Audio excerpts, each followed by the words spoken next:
उसका 10वां अध्याय और 1 से लेके 12 पदों के बीच हम इस बात को देखते हैं, क्योंकि प्रार्थना और उपवास के समय के दौरान हम हैं और ये अध्याय इसी बात को प्रेरित करता है। दानियल की प्रार्थना परमेश्वर सुनता है ना? या दानियल परमेश्वर की नजदीकी में रहता है ना? तो इस बात को हम यहाँ पे देखने पाते हैं। परमेश्वर का स्पर्श दानियल के जीवन में बना और फिर उसके बाद में परमेश्वर अनुग्रह के द्वारा दानियल के मध्य में अपनी सामर्थ को देता है ताकि वो युद्ध में विजयी होने पाए, है ना? सो हमारा और आपका जीवन, आज हम भले ही संसारी जीवन में युद्ध नहीं करते हैं, पर हमारा जीवन आत्मिक रूप में युद्ध में रहता है। किस प्रकार से हम अंधकार की शक्तियों के साथ में अपने जीवन को लड़ते हैं, है ना? और परमेश्वर चाहता है कि हम उस अंधकार की शक्तियों के ऊपर विजय प्राप्त करें, उस आत्मिक युद्ध में हम विजय होने पाए, और इसके लिए प्रार्थना और उपवास रखना बहुत जरूरी है। यह अपने आत्मिक जीवन की दशा को बनाए रखना यह हमारे लिए बहुत जरूरी है ना? तो यहाँ पे परमेश्वर का वचन दानियल के मध्य में आता है। मैं एक मुख्य रूप से खाली एक वर्ड्स के ऊपर मैं यहाँ पे रख देता हूँ। यहाँ इस प्रकार से लिखा, जहाँ पे हम और आप बात में मनन करेंगे इसके तहत। तब उसने मुझसे कहा, हे दानियल, हे अति प्रिय पुरुष, और जो वचन मैं तुझे कहता हूँ उसे समझ ले के सीधा खड़ा हो, क्योंकि मैं अभी तेरे पास भेजा गया हूँ। जब उसने मुझसे यह वचन कहा तब मैं खड़ा हो गया, परंतु थरथराता रहा। परमेश्वर का भेंट और दानियल के मध्य में होता है ना, और उसका स्पर्श हम इस बात में यहाँ पे देखते पाते हैं। आइए हम प्रार्थना करें। महान अनुग्रहकारी पिता परमेश्वर, आपके नाम को हम धन्यवाद देते हैं पिता। इस समय के दौरान पिता परमेश्वर, आपकी दया पिता परमेश्वर, वचन को सीखना समझने और पिता दानियल के जीवन से पिता प्रार्थना हमें किस प्रकार से करना पिता, इस बात को पिता परमेश्वर में ठहराती है। प्रार्थना में पिता परमेश्वर अपने जीवन को बिताना है, और पिता परमेश्वर अनुग्रह के द्वारा प्रार्थना में पिता परमेश्वर हम विजय को प्राप्त करने पाते हैं। पिता अनुग्रह के द्वारा आपका स्पर्श हमारे जीवन बना रहने पाए, इस बात को हम प्रार्थना करें करता प्यारे बेटे प्रभु यीशु मसीह के नाम से मांगते हैं, आमीन। सो दानियल की पुस्तक आप लोगों के मन में जब पढ़ी गई, वो 10वां अध्याय और 1 से लेकर 12 पदों के बीच में इस बात को देखते हैं। और जहां दानियल खड़ा है वो है फारस के युद्ध के मध्य में खड़ा है, ठीक है ना? फारस के राजा है और उसके आजू बाजू तमाम वो युद्ध होने वाला है। इस बात की गणना को वो वहां पे परमेश्वर दर्शन देता है। पहले 10वें अध्याय उसके पहले पद में लिखा है, फारस देश के राजा कुस्रू के राज्य के 3रे वर्ष में दानियल पर, जो बेलशस्सर भी कहलाता है, दानियल का दूसरा नाम है बेलशस्सर, ठीक है ना? आप उसकी दानियल की पुस्तक के अनुसार, इतिहास के क्रॉनिकल्स के अनुसार भी आप देखोगे दानियल का दूसरा नाम बेलशस्सर भी लिखा गया है, जो कि युद्ध में विजय बनाने वाला परमेश्वर है, ठीक है ना? इस प्रकार हम कहते हैं, क्योंकि बेलशस्सर भी कहलाता है। एक बात प्रकट की गई, वह बात सच थी कि बड़ा युद्ध होगा। उसने इस बात को जान लिया और उसको यह देखी हुई बातें समझ आ गई। जो दर्शन परमेश्वर ने दिया उसको बड़ा, वहां पे वो दर्शन को देखता है और एक बड़ा युद्ध होने वाला है, इस बात को वो दानियल समझ गया। और उसके लिए उसने वहां पे घबराया नहीं, थरथराया नहीं, बल्कि उसने क्या किया, दूसरे पद में क्या लिखा है, वो 3 सप्ताह तक प्रार्थना करता रहा। आज हमारा और आपका जीवन भी आत्मिक युद्ध में जब तैयार होता है, तब हमें घबराना या चिंता करने की बात नहीं है। या संसार के विभिन्न परिस्थितियों के तहत जब हम देखते हैं, या संसार के विरोध में ऐसी आत्माएं होती हुई है जहां हमारा और आपका विरोध होता है, या विश्वास का पतन किया जाता है, या प्रतिरोध झूठा रूप में लगाए जाते हैं, तब हमें घबराना नहीं है। ये होगी घटना है, उस युद्ध को कोई टाल नहीं सकता, ये बातों को कोई टाल नहीं सकता, ये समय कभी परिवर्तित नहीं हो सकता। ये समय हमारे लिए ठहराया गया है, हमारे विश्वास के युद्ध के लिए ठहराया गया है, और इसका परिवर्तन कुछ हो नहीं सकता, क्योंकि ये समय इस प्रकार से निर्धारित किया गया है। वहां फारस के युद्ध के दौरान दानियल को बताया गया था कि देख, एक बड़ी जाति, एक बड़े राज्य के लोग, कई राजा मिलकर तुझसे युद्ध करेंगे, इस्राएली जाति के मध्य में विरोध देगा, बदवाई में जाएगा। और तब दानियल वहां पे प्रार्थना करता है, दानियल प्रार्थना करता है फारस के राजाओं के लिए, क्योंकि युद्ध के लिए वो तैयार होता है। मैं बताऊंगा उसके बाद की आगे की बातें किस प्रकार से घटना होती है, समझाऊंगा मैं इसी के अध्याय के अनुसार। और दानियल नदी के किनारे बैठता है, प्रार्थना करता है और परमेश्वर के दर्शन को वो प्राप्त करता है। परमेश्वर का स्पर्श होना बहुत जरूरी है कि देखिए नदी के किनारे जब वो बैठा प्रार्थना करने के माध्यम के द्वारा, तब परमेश्वर का आत्मा और या उसका हाथ या उसका सामर्थ्य वहां पे उतरता है। आज के मनन का विषय मेरे पास में हमारा और आपका अपने जीवन के लिए परमेश्वर का स्पर्श होना चाहिए। ये 40 दिन हम परमेश्वर के स्पर्श में रहें, ये 40 दिन परमेश्वर की सामर्थ हमारे जीवन में बनी रहने पाए, ये 40 दिन परमेश्वर की आत्मिक उन्नति के रूप में अपने जीवन में देखने पाए। सो दानियल के जीवन से हम सीखेंगे किस प्रकार से परमेश्वर अपने स्पर्श को वहां पे दानियल के मन में रखता है, और वो चाहता है कि हम जो हमारा आत्मिक युद्ध जिसमें हम तैयार हो रहे हैं, क्योंकि हमको मालूम है कि युद्ध होना है, नहीं मालूम क्या हमें, हमको मालूम है कि युद्ध होना है। प्रकाशित वाक्य बहुत सावधान से कहता है अंधकार की शक्तियां बड़े प्रबलता से कार्य करेंगी, और वो हो रही है आज के समय के दौरान 2025 में बहुत हो रही है, थोड़ी हो रही है, कुछ जगह हो रही है, पर एक समय ऐसा आएगा जहां सब तरफ इसी प्रकार से युद्धों को अंधकार की शक्तियों के साथ का लड़ना पड़ेगा। और तब हमें हमारे आत्मिक जीवन में तैयार रहने के लिए परमेश्वर के स्पर्श की जरूरत है। इस युद्ध को लड़ने के लिए परमेश्वर चाहता है कि तुम मुझे स्पर्श करो, अपने दाहिने हाथ की संगति में बनाए रखना चाहता है ताकि हम उसमें विजयी होने पाए। सो वह नदी के किनारे बैठा हुआ प्रार्थना कर रहा है, और तब उसको परमेश्वर का दर्शन प्राप्त होता है। क्या लिखा हुआ है अगर मैं आपके समक्ष पढ़ दूं 5 पद में, तब मैंने आंख उठाकर देखा कि सन का वस्त्र पहने हुए और उफास देश के कुंदन से कमर बांधे हुए एक पुरुष खड़ा है। उसका शरीर फिरोजी के समान और उसका मुंह बिजली के समान, उसकी आंखें जलते हुए दीपक सी और उसकी बाहें चमके हुए पीतल के से, और उसके वचनों का शब्द भेड़ के शब्द का सा था। ये परमेश्वर का दर्शन है। परमेश्वर कैसा दिखाई देता है, दानियल यहाँ पे प्रकट करता है, परमेश्वर के जीवन के बारे में प्रकट करता है, परमेश्वर के स्वरूप के बारे में प्रकट करता है। उसे कोई देख नहीं सकता, इसलिए दानियल अपने जीवन को वहां पे प्रकट करते हुए देखता है कि इस प्रकार का मेरा ये परमेश्वर है। और वो क्या हो गया, वो गिर गया, घबरा के गिर गया, पता नहीं ऐसा किसका तेज है ये, है ना, ऐसे लिखा ना उसमें 20वें पद में क्या लिखा है, मैं जल्दी जल्दी पढ़ देता हूँ। 20वें पद में क्या लिखा है, सॉरी 8वें पद में क्या लिखा है, तब मैंने अकेला रहकर यह अद्भुत दर्शन देख रहा था, इससे मेरा बल जाता रहा और मैं भयभीत हो गया और मुझ में कुछ भी बल ना रहा। ये परमेश्वर का वचन है। दानियल उसके 10वें अध्याय और 8वें पद में लिखा है, जैसे ही उसने परमेश्वर के दर्शन को देखा, वहां पे वो क्या हो गया, घुटने के बल गिर गया, उसका बल खत्म हो गया, उसकी सामर्थ खत्म हो गई, क्योंकि परमेश्वर का दर्शन भय योग्य दर्शन है। परमेश्वर का दर्शन स्पर्श का रूप में दर्शन है। परमेश्वर का दर्शन आत्मा को परिवर्तित करने का दर्शन है, और दानियल वहां पर उसका जीवन परिवर्तित होता है। यह है दानियल जो कि प्रार्थना में अपने जीवन को रखता है। और क्या लिखा, तू मुझे से तब 11वें पद में लिखा है, तब उसने मुझसे कहा, हे दानियल, हे अति प्रिय पुरुष, और परमेश्वर का वो बहुत ही ज्यादा प्रिय भविष्यवक्ता के रूप में चुना गया। आज के समय से नहीं है, इतिहास के रूप में भी हम देखेंगे, इतिहास से भी अगर आप देखना चाहते हो, दानियल का चुनाव और उसका जीवन इसी बात को कराता है, और उसी प्रकार से दानियल हम और आप वचन के रूप में भी देखने पाते हैं। सो दानियल एक भविष्यवक्ता के रूप में परमेश्वर का प्रिय वचन के तहत अपने नाम के जीवन के रूप में सामर्थ्य द्वारा कार्य करने वाला, हम इस बात को यहाँ पर प्रकट होता हुआ देखते हैं।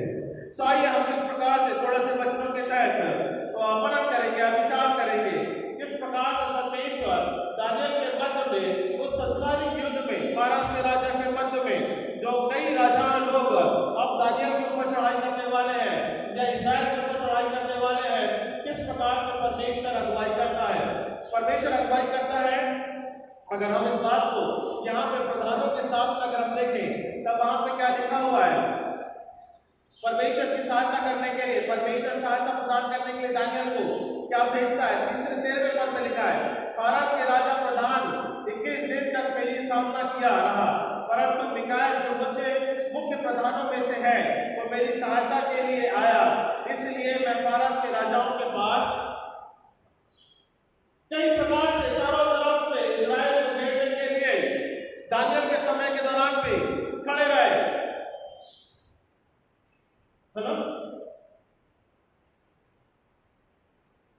फारस के राजा एक नहीं थे, कई राजाओं थे, इसमें यहाँ पे लिखा हुआ है राजाओं से वो भिड़ा सामना करता रहा। एक छोटी सी जाति, छोटा सा पूरा कुटुंब, पर उसकी सहायता कौन कर रहा था? क्या लिखा है? क्या लिखा है?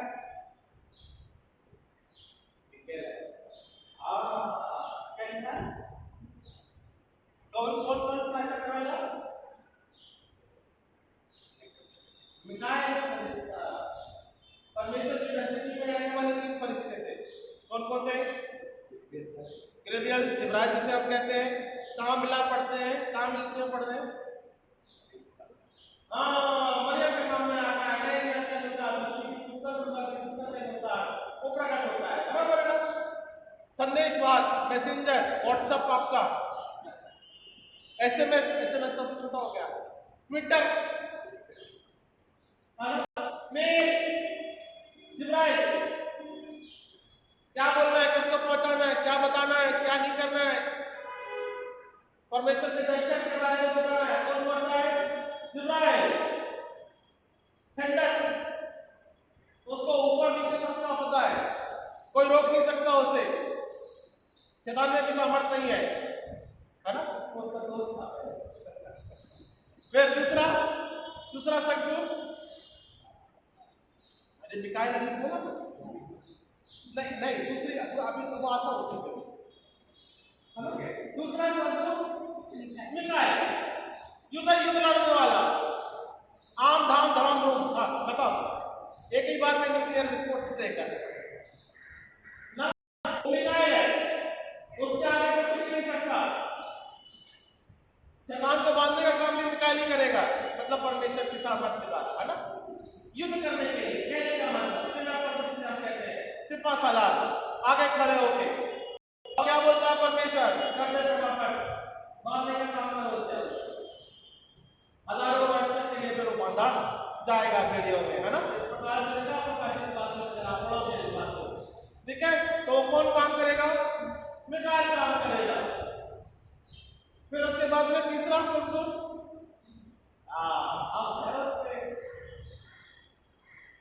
कौन था? लूसीफर। लूसीफर बनने से पहले लूसीफर नहीं था, उसके बीच में से मधुर वाणियां निकलती थी, जिसे कहते हैं संगीत, मतलब परमेश्वर के सामने 24 घंटे वो आराधना किया और खूबसूरत, बहुत खूबसूरत। तीन सरदूत, तीनों का इतिहास, और नए इतिहास तो परमेश्वर का वचन आज हमारा और आपके जीवन में दानियल की पुस्तक के अनुसार 13 फिर से पढ़ते 13 वर्ष बहुत अच्छा लिखा है। भारत के राज्य का प्रधान इस दिन तक मेरा सामना किए रहा, मुख्य प्रधानों में से है, मेरी सहायता के लिए आया, पास रहा, तभी वो वहां पे वर्णन नहीं पाया। और क्या लिखा है? अगर मैं 14 पद में पढ़ूं, अब मैं तुझे समझाने आया हूं, और अब मैं तुझे समझाने आया हूं, अंत के दिनों में तेरे लोगों की क्या दशा होगी। ये मुख्य बात है, अंत के दिनों में तेरे लोगों की क्या दशा होगी, इस बात को मैं समझाने के लिए तेरे पास आया हूं। परमेश्वर का वचन दानियल के मध्य में प्रकट होता है, और परमेश्वर चाहता है कि हम दानियल के अनुसार आज के इस प्रार्थना सभा के दौरान या सारे दिनों के दौरान या हमारे जीवन के प्रार्थना और उपवास के माध्यम के द्वारा जिस प्रकार से नदी के नदी के किनारे या दिन तक वो वहां पे प्रार्थना करता रहा, 3 सप्ताह गुजर गए, प्रार्थना के माध्यम के द्वारा वो युद्ध के लिए तैयार रहा ताकि वो फरास राजाओं के सामने युद्ध कर सके।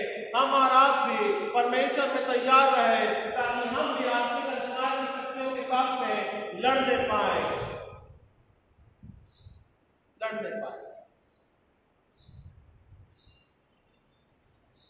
कठिन है, समय बहुत कठिन है, परिवर्तित समय है, तो परमेश्वर चाहता है कि हम दृढ़ रहे, उस युद्ध के लिए हम तैयार रहे जो उसने हमारे लिए कराया। 20वां वर्ष उसी में कहा,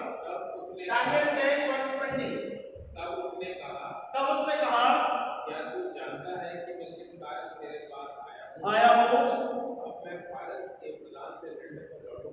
लड़ने को लौटूंगा, आएगा। और क्या लिखा है?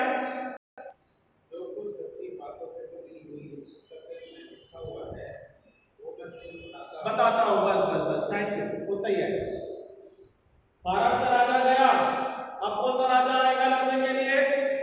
यूनान का राजा आएगा। पर तब भी मैं तेरे साथ खड़ा हूं, घबरा नहीं, भय मत कर, चिंता मत कर, मैं तेरे साथ खड़ा हूं। इस्राएली जाति के साथ मैं खड़ा हूं युद्ध करने के लिए, ताकि वो तुझके ऊपर, तेरे ऊपर विजय को ना प्राप्त करने पाए। सो दानियल, परमेश्वर का स्पर्श हम उसके जीवन में होता हुआ देखते हैं। किस प्रकार से परमेश्वर उसे छूता है। 10वें पद में लिखा है, फिर किसी ने अपने हाथ में मेरी देह को छुआ और मुझे उठाकर घुटने और हथेलियों के बल थरथराते हुए बैठा दिया। ये 10वें पद में लिखा है। परमेश्वर का सामर्थ्य उसे छूता है और उसे घुटने के बल में निरंतर खड़ा करके उसे सामर्थ्य प्रदान करता है कि तू अपने आत्मिक जीवन को तैयार कर इस युद्ध में लड़ने के लिए। परमेश्वर का स्पर्श। पहली बात हम किस प्रकार से परमेश्वर के स्पर्श को देखने पाते हैं। पहली बात, परमेश्वर का स्पर्श हमारी आत्मा और देह को तैयार होना बहुत जरूरी है। Our body and soul should be ready. आत्मा और देह की तैयारी होना बहुत जरूरी है। मसीह के वचन के रूप में परमेश्वर के तहत इस प्रकार से दानियल अपने आत्मा और देह को कष्ट देता है। उपवास के माध्यम के द्वारा, प्रार्थना के माध्यम के द्वारा, कुछ खाया नहीं, कुछ पिया नहीं, बल्कि वो प्रार्थना में लगा रहा। और एजेकियल नदी के किनारे तट पर जब वो प्रार्थना करता है, तब परमेश्वर का दर्शन को प्राप्त करता है। उपवास और प्रार्थना हमारी आत्मा और देह को क्या कर देती है? सामर्थ्य बनाती है, परमेश्वर की नजदीकी में रखती है। हम कुछ भी नहीं खाते और पीते हैं, परमेश्वर की नजदीकी में एक मन, एक चित्त प्रार्थना करते हैं। वो समय अनुसार आप अपने शरीर की व्यवस्था के अनुसार आप कर सकते हैं। वो आपका समय किस प्रकार से या किस तरीके से उपवास या प्रार्थना करते हैं। वचन हमको बताता है कि परमेश्वर की नजदीकी में अपने जीवन को बनाए रखना ये हमारे लिए बहुत जरूरी है। तभी हम सिद्ध और स्थिरता में अपने जीवन को रखने पाएंगे। रोमन की पुस्तक, इस बात को समझने के लिए Romans chapter 12 verse 1 and 2 Romans chapter 12 verse 1 and 2। कई प्रकार की परेशानियां आएंगी, समस्याएं आएंगी आपके और हमारे जीवन में प्रार्थना को कमजोर करने के लिए। पर रोमन की पुस्तक उसका 12वां अध्याय 1 से लेकर 2 पद। इसलिए हे भाइयों, परमेश्वर की दया विनती करता हूँ कि अपने शरीर को जीवित और पवित्र और परमेश्वर को भागता हुआ बलिदान करके चढ़ाओ। परमेश्वर की दया को मैं स्मरण कराता हूँ। परमेश्वर की दया, उसका अनुग्रह, उसकी काइंडनेस को मैं चढ़ाता हूँ। कि परमेश्वर का काइंडनेस है, उसका ग्रेस है जो कि हमारे जीवन में बना हुआ है। इसलिए तुम तुम्हारी देह और आत्मा को परमेश्वर को पवित्रता के रूप में बलिदान करके चढ़ाओ, ताकि तुम उसमें जीवते रूप में परमेश्वर के जीवन को हम प्राप्त करने पाए। है ना, ऐसे लिखा ना, अपनी देह और आत्मा, अपने प्राण को पवित्रता के रूप में परमेश्वर को भागता हुआ चढ़ाओ। यही तुम्हारी आत्मिक सेवा है। हम और आप हमारे आत्मिक युद्ध में जब हम तैयार होते हैं, तब हम आत्मिक युद्ध के लिए तैयार होने के लिए हमारी आत्मा तैयार होना चाहिए, हमारा शरीर तैयार होना चाहिए। जो कष्ट हम लेने वाले हैं, जो कष्ट हम भोगने वाले हैं इस आने वाले समय के दौरान, सताव के मध्य में आत्मा और शरीर दोनों तैयार रहना चाहिए, ताकि हम अंधकार से लड़ने पाए। अपने जीवन को इस प्रकार से बलिदान करते हुए चढ़ाओ, ताकि तुम उन कष्टों में विजयी होने पाओ। घबराओ नहीं, चिंता नहीं करो या वापस डगमगाओ नहीं। मैंने सुना इस प्रकार के संदेश में चर्च बदल दिया और फिर उसके बाद में पादरी को भी बदल दिया, बोले आप दुनिया आराधना करो। हेलो, ऐसे नहीं ना, कुछ मैसेज ऐसे आते रहते हैं, सब बदल दिया। एवरीथिंग घायल किए जाएंगे हम, इसलिए घायल होने के लिए अपने जीवन को हमें तैयार रहना बहुत जरूरी है। मसीह में हमने जब कदम बढ़ाया है, मसीह के तहत ही अपने जीवन को, विश्वास की दौड़ को, चाहे मृत्यु भी क्यों ना आ जाए, तैयार रहकर उसका सामना करना बहुत जरूरी है। और आज का समय इसी बात को प्रकटीकरण है। दानियल परमेश्वर के वचन के रूप में कहता है, हाँ परमेश्वर का तेरा स्पर्श मेरे जीवन में सामर्थ प्रदान करता है। उसके 10वें पद के अनुसार हम इस बात को देखते हैं। और क्या लिखा हुआ है 12वें पद में, और 12वां अध्याय रोमन्स उसका 2रा पद, इस संसार के ना बनो, तुम्हारी बुद्धि के नए हो जाने से तुम्हारा चाल चलन भी बन जाए, जिससे तुम परमेश्वर की भली और भांति और सिद्ध इच्छा अनुभव को मालूम। परमेश्वर की क्या सिद्ध इच्छा है उसको हमें मालूम बहुत जरूरी है। इसलिए दानियल बेवकूफ नहीं है। दानियल वहां पे 21 दिन तक वो प्रार्थना करता है, वहां पे नदी के तट पर वहां पे प्रार्थना करता है, विनती करता है कि मेरी जो परमेश्वर आपकी जो इच्छा है वो मेरे जीवन से पूरी हो न पाए। मैंने जो दर्शन देखा वो बहुत भयानक है। चारों तरफ से युद्ध होगा, फारस का आएगा और उसके साथ ही साथ में दूसरा युद्ध होंगे, वे भी आएंगे, जेंटाइल जिसे हम कहते हैं।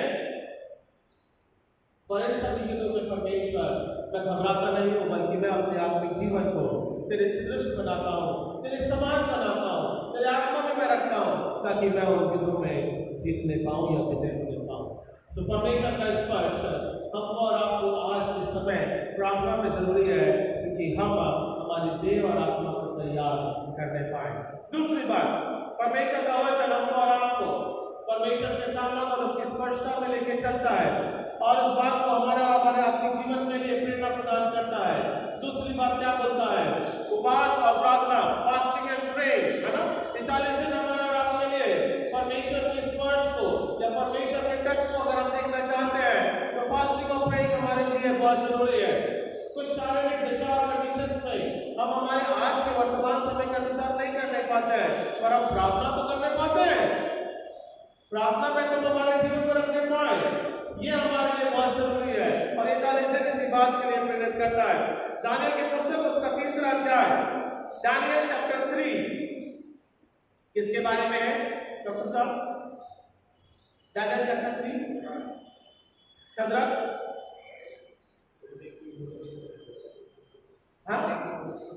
हाँ Daniel chapter 3 verse 1। Very good. हाँ सॉरी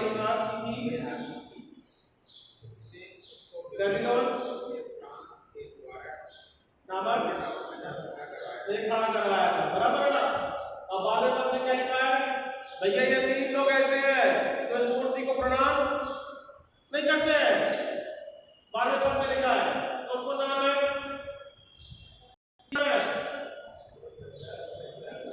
अब एक देखो, है ना। जब मेरे साथ रिपीट नहीं करोगे तो आप सो जाओगे। मेरे साथ रिपीट करना, बने रहना बहुत जरूरी है। दानियल की पुस्तक के अनुसार नबूकदनेस्सर ने एक मैदान, चौड़े मैदान के ऊपर बड़ी मूरत बनाई, है ना। और क्या लिखा, क्या आगे बदल दिया, तमाम जितने भी लोग हैं वो सब इस मूर्ति को दंडवत करें, और 3 लोग नहीं करते, डाल दो दोनों को आपकी भट्टी में तुरंत, वही के वही। आज हमारा और आपका जीवन किसी प्रकार से करेंगे तो हम भी जलाएंगे, और इतिहास है, चाहे भारत का हो चाहे भारत के बाहर का हो, ये इतिहास रहा है। भले ही हमारे संसारिक जीवन का आग हमारे जीवन या शरीर को जला देगा, पर आपको नहीं जला पाएगा, क्योंकि आत्मा जो है वो परमेश्वर के पास में सुरक्षित है, उसके विश्वास के द्वारा सुरक्षित है। तो शद्रक मेशक अबेदनगो को क्या बोलते हैं, हम नहीं झुकेंगे। ये लिखा है ना कि 12वें पद में क्या लिखा है, देखो शद्रक मेशक और अबेदनगो नाम कुछ यहूदी पुरुष है जो जिन्हें तूने बेबीलोन के प्रांत के कार्य के ऊपर नियुक्त किया है। उन पुरुषों ने हे राजा तेरी आज्ञा की कुछ चिंता नहीं की, वे तेरे देवताओं को उपासना नहीं करते, और जो सोने की मूर्ति खड़ी कराई है उसको दंडवत नहीं करते। तब नबूकदनेस्सर ने जंजलाहट में होकर के उनको आग की भट्टी में जला दिया। और 26वें पद में क्या लिखा है, फिर नबूकदनेस्सर ने नजरते हुए भट्टी के द्वार के पास आकर कहने लगा,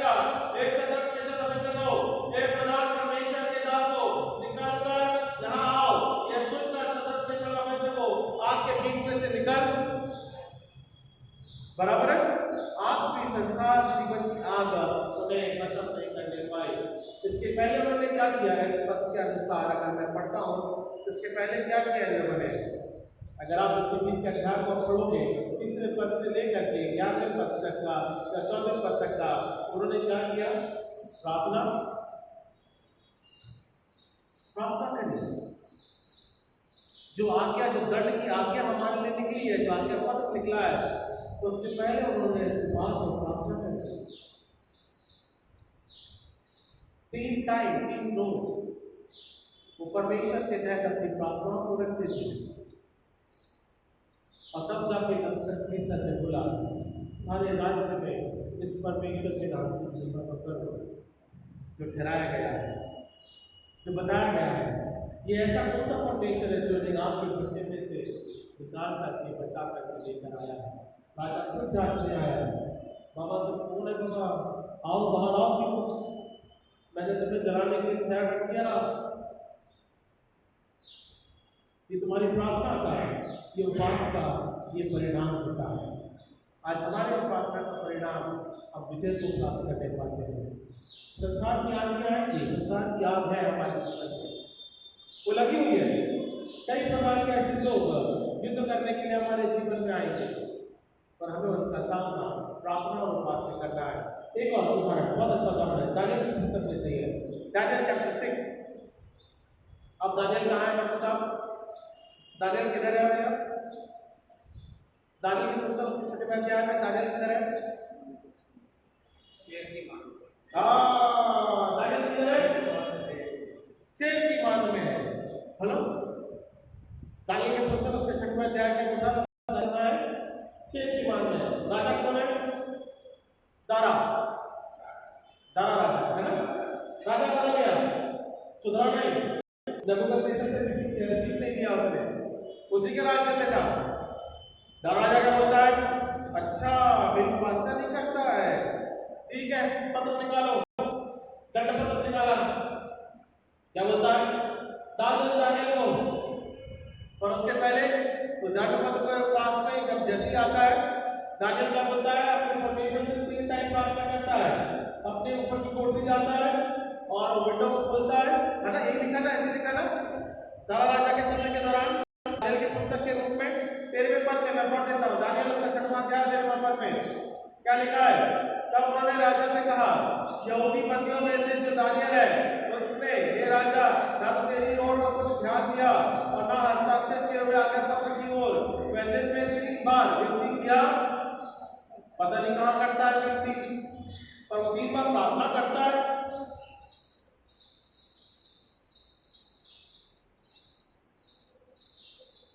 आज्ञा को उल्लंघन कर रहा है वो, तेरी उपासना नहीं करता है, पता नहीं कहाँ उपासना कर रहा है, समझ में नहीं आ रहा हमें। राजा क्या बोलता है, निकालो शेरों की मान में डाल दिया जाता है। Fasting and pray. इसलिए अगर मैं दानियल की पुस्तक के अनुसार उसके 10वें पद तक पढ़ूं तो वो दानियल के व्यक्तित्व के बारे में कराता है। दानियल की पुस्तक के अनुसार उसके 10वें पद में, उसके 30वें पद में अगर हमने देखा, मैंने तेरे नाम को पहले ही देख लिया है, जान लिया है, मैंने तुझे चुना है, मैं तुझसे प्रसन्न हूँ दानियल, इसलिए मैं तेरे सामने युद्ध लड़ने आया हूँ। मिकाएल को भेजता है युद्ध लड़ने के लिए, तू मेरा प्रिय है दानियल, मैंने तेरी प्रार्थना और उपवास को सुना है, देखा है, मुझसे तो विनती करता है। और तब शेरों की मान में जब उड़ाना जाता है, तब उड़ाना राजा भी आता है, भागते हुए आता वो भी, बाबा तो जिंदा है कि नहीं है। तो ये राजा क्या बोलता है, हे राजा मेरा कुशल हो। क्या लिखता है 21वें पद में, दानियल इसके चैप्टर 6 वर्स 21 में, मैं अपनी तरफ से कुछ भी नहीं बोलता, 21 वर्ष में क्या लिखा है, तब दानियल ने राजा से कहा, हे राजा तू ईमान योग जीवित, वो गड्ढे में भी वही बोलता है, हे राजा तू ईमान योग जीवित रहे, बाबा मैं जिंदा हूं। That is a prayer and fasting. कि दानियल के जीवन के बारे में, के बारे में बताता है। ये राजा मेरा कुशल हो। तब राजा ने बहुत आनंदित होकर, 23वें पद में लिखा है, तब राजा ने बहुत आनंदित होकर दानियल को गड्ढे में से निकालने की आज्ञा दी। अर्थात दानियल गड्ढे में निकल गया और उस पर हानि का कोई चिन्ह ना पाया, क्योंकि मैं अपने परमेश्वर पर विश्वास, दानियल की विश्वास थी, उसकी विश्वास योग्यता थी। और क्या लिखा हुआ है, और मैं ये 26वें पद में लिखा है, मैं ये आज्ञा देता हूँ कि जहाँ जहाँ मेरे राज्य का अधिकार है वहाँ के लोग दानियल के परमेश्वर के सम्मुख कांपते और थरथराते रहे, क्योंकि जीवता और युगानुयुग तक रहने वाला परमेश्वर वही है, राजा अविनाशी और उसकी प्रभुता सदा। कौन सा राजा है? अविनाशी राजा है, जिसे कोई समाप्त नहीं कर सकता। ये कौन पत्र लिख रहा है? ये दारा राजा पत्र लिख रहा है। किसके लिए लिख रहा है? परमेश्वर के लिए लिख रहा है। दानियल के मन में इस बात को रखता है कि मैं ऐसा पत्र लिख के देता हूँ कि तुम दानियल के परमेश्वर की सेवा करो। ये राजा, हे इस्राएली, हे कुल कुटुंब के लोगों, तुम दानियल के राजा या परमेश्वर की सेवा करो, उससे प्रार्थना करो, क्योंकि वो अविनाशी परमेश्वर है, उसे कोई समाप्त नहीं कर सकता। That is called the fasting and praying. Daniel के जीवन से हम इन बातों को सीखने पाते हैं जब परमेश्वर का स्पर्श उसके मन में होता है। तो परमेश्वर का स्पर्श हमको और आपको प्रार्थना में जुड़े रखता है। तीसरी बात, परमेश्वर का वचन। तीसरी बात, परमेश्वर का स्पर्श क्या करता है? मन को दीन करना परमेश्वर के तहत उसके स्पर्श को बढ़ाता है। We need to humble our heart. मन को दीन करना, और परमेश्वर चाहता है कि हम मन को दीन करने पाए। दानियल की पुस्तक उसका 10वां अध्याय और 12वें पद में परमेश्वर का वचन क्या बोलता है? दानियल की पुस्तक उसका 10वां अध्याय और 12वें पद में क्या लिखा है? फिर उसने मुझसे कहा, हे दानियल मत डर, क्योंकि पहले ही दिन से जब तूने समझने बुझने के लिए मन लगाया और अपने परमेश्वर के सामने अपने को दीन किया, उसी दिन तेरे वचन सुने गए और मैं तेरे वचनों के कारण वो पहले दिन से, मतलब दानियल कब से? इतिहास की पुस्तकों के अनुसार जब से वो परमेश्वर की नजदीकी में अपने जीवन को बिना मिट्टी के रूप में डराता रहा है ना, शेरों की मानंद में हो या उनके दोस्त के रूप में हो, तमाम बातें पहले दिन से ही। कहने का मतलब है अपने विश्वास की ओर परमेश्वर के प्रति वो प्रार्थना जरूर करता था।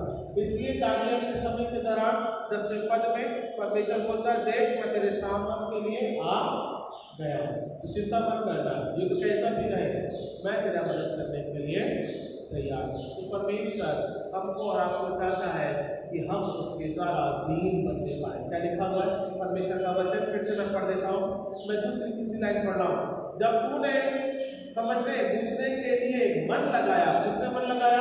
दानियल ने मन लगाया परमेश्वर को समझने और बूझने के लिए। हम 60 साल 70 साल में हो गए पर अभी हम परमेश्वर को समझ नहीं पाए।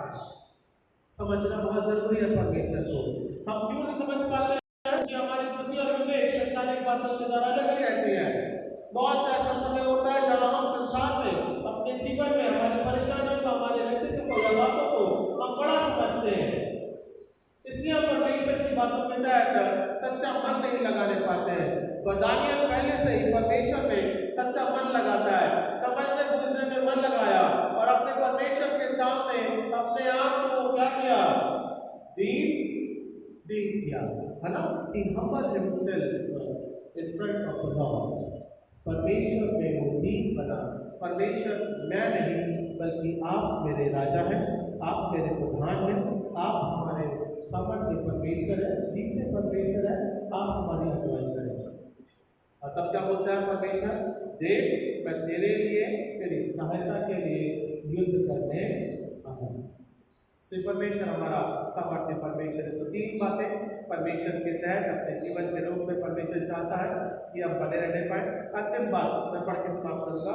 पुराने नियम में से मूसा की 5 पुस्तकों के बाद में पुस्तक आती है दूसरा इतिहास, 2 क्रॉनिकल्स 7वां अध्याय और 11 से 14 पदों के बीच में हम इस बात को देखेंगे। 2 क्रॉनिकल्स दूसरा इतिहास 2 क्रॉनिकल्स दूसरा इतिहास 7वां अध्याय और 11 से 14 पदों के बीच में इस बात को देखेंगे। क्या लिखा है? कोई पढ़ दीजिए। बना चुका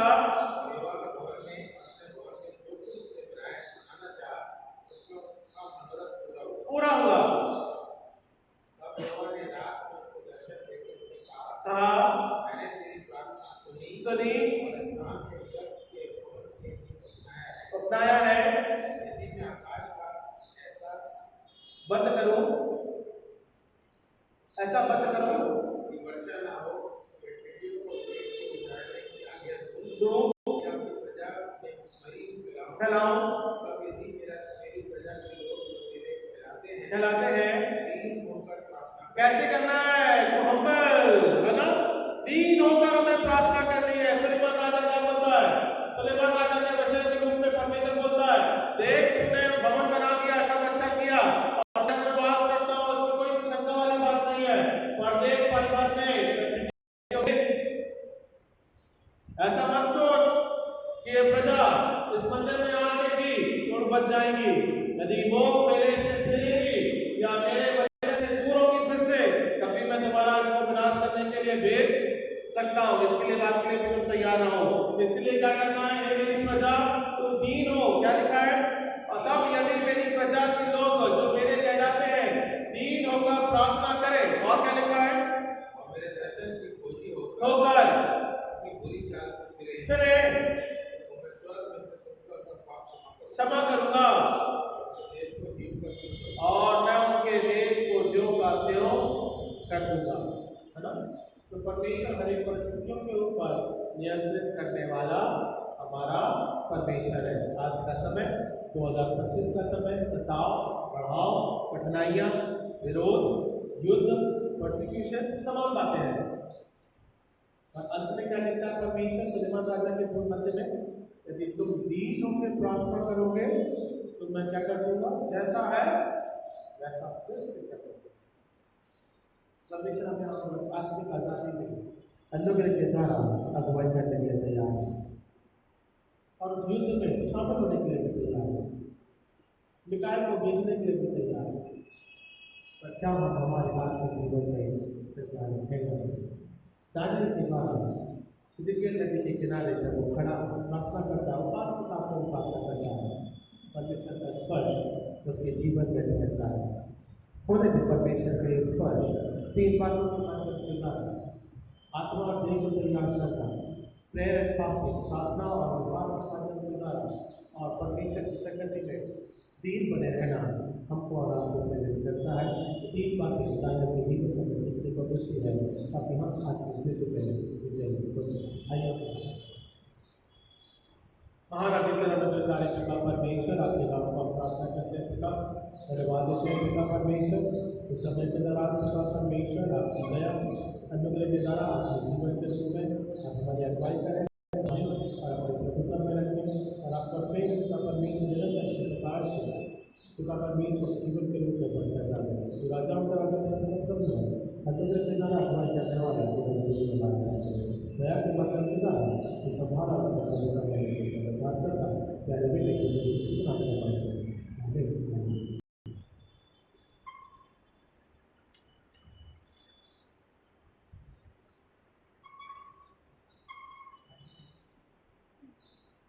थोड़ा